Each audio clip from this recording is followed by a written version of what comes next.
Hey, this is the World Advice Channel 2. What I want to talk about today is the topic of the problem with RFK Jr. when it comes to his way of thinking. That is actually a way of thinking that is expressed by a lot of people, especially nowadays, okay? And what exactly is the problem with RFK Jr. when it comes to his way of thinking? Well, the problem with his way of thinking is a way of thinking that's been mainstream in terms of public knowledge in the 2000s and has become even more popular nowadays, which is this whole idea that you should live life just living to eat healthy food, or I should say this paranoia of what you eat and what you drink, and this whole idea that you should always avoid foods with this thing or that thing, with this particular additive or this particular,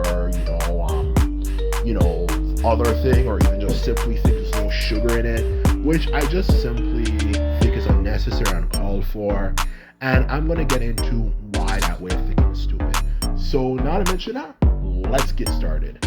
So when it comes to the reason why I think that way of thinking is stupid, is it just simply comes down to the fact, first and foremost, when it comes to this whole particular issue, about eating healthy and you should avoid foods with additives and so on and so forth, and stuff with a lot of sugar, and that whole way of thinking that you should just live to eat healthy and blah, blah, blah, blah, blah, blah, blah, is that the problem with that way of thinking is that it's just simply unnecessary. Because the truth of the matter is, most people in the world who live in this part of the world even though we have major health issues, are skinny and relatively healthy for that matter, okay? Yet most of the stuff they eat are these things that have all these so-called additives and sugars and stuff that's apparently making us sick.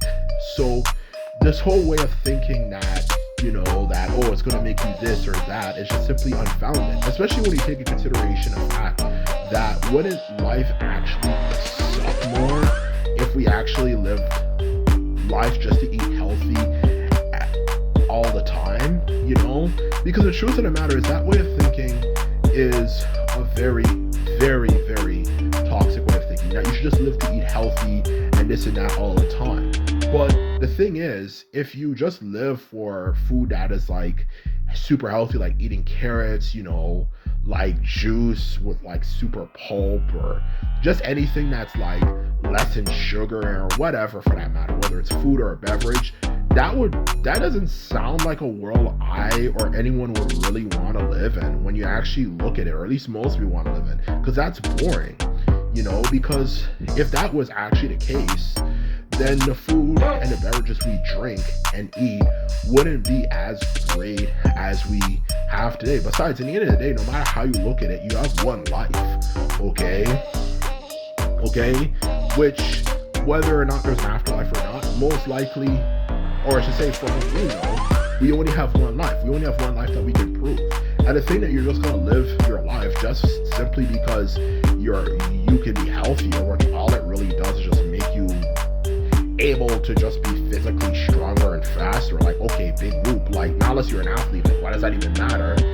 Just because you want to be healthy, when it's already been proven you can still eat and drink a lot of junk food, as long as you're doing it in proper moderation, you still live a long life.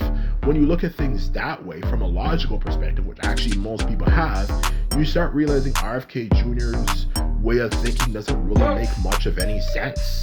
In all honesty, for that matter, okay? Because if that's so true, that, all these foods are getting us sick, you should avoid things with high levels of sugar, and this and that, then why do we live in a society where it's normal for people to live in their 70s and 80s? If what RFK Jr. is saying is so true, which America has had a history of adding additives and all sorts of things in their food for the longest time, let alone their beverages, you get the point. Like, their food, the stuff that we consume, they've been putting additives since the longest time. They've been doing that since, like the 1950s and even the 1960s even.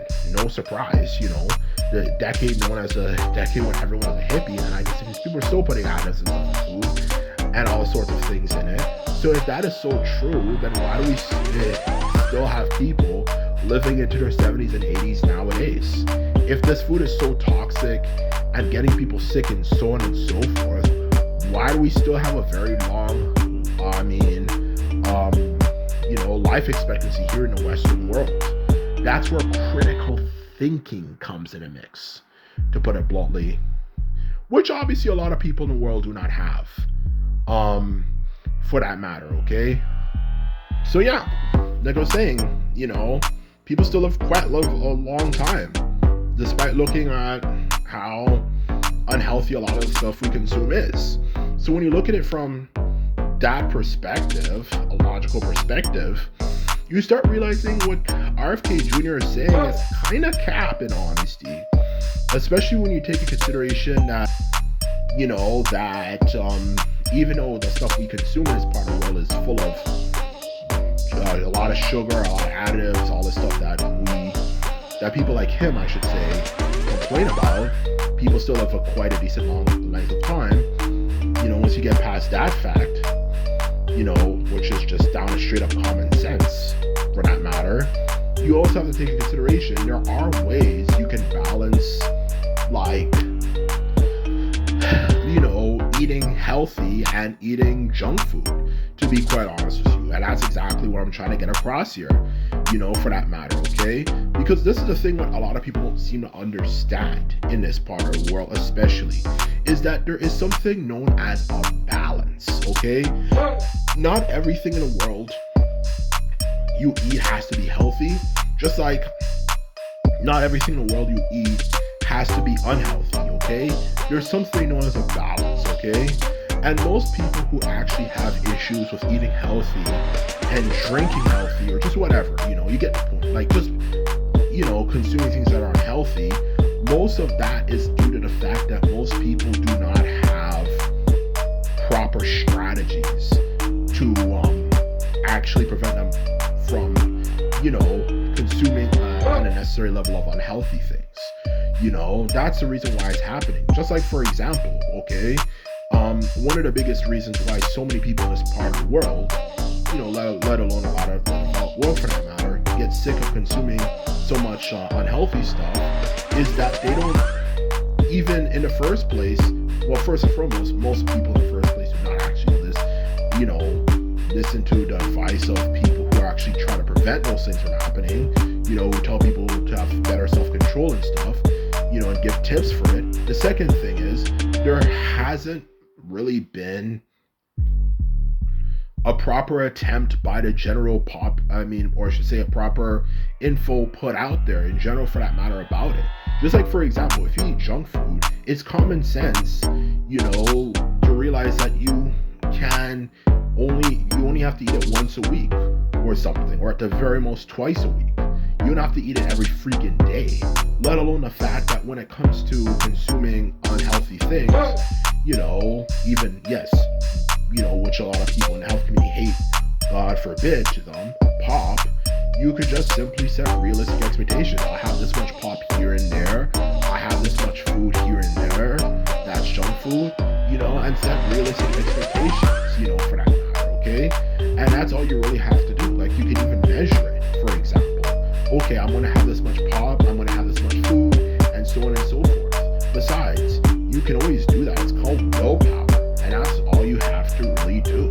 Especially when you take in consideration the fact that most actual insecurities, when it comes related to being able to consuming unhealthy foods, is actually due more in part to just simply poor planning, or I should say, in other words, my bad. It's just simply due to the fact that most people don't have a lot of confidence in themselves. Because look at it this way, okay? Because I'm just so sick and tired of hearing this RFK Jr., in general as well, health nut arguments, they make against unhealthy food because they want to have us literally eating like, people thousands of years ago, which a lot of them would only dream of, if anything. The truth of the matter is, you don't have to listen to that shit. All you have to do is build confidence in yourself. If you've already been on diets before and you're able to lose a lot of weight, or just to go for periods of time in general, with being able to eat a moderate amount of unhealthy food with of course a good amount of healthy food, then you can obviously, common sense indicate, do it And this is the problem with this part of the world in particular, let alone the whole world for that matter, is that we don't take pride in things we accomplish. All we do in this part of the world is we're always looking for bigger and better.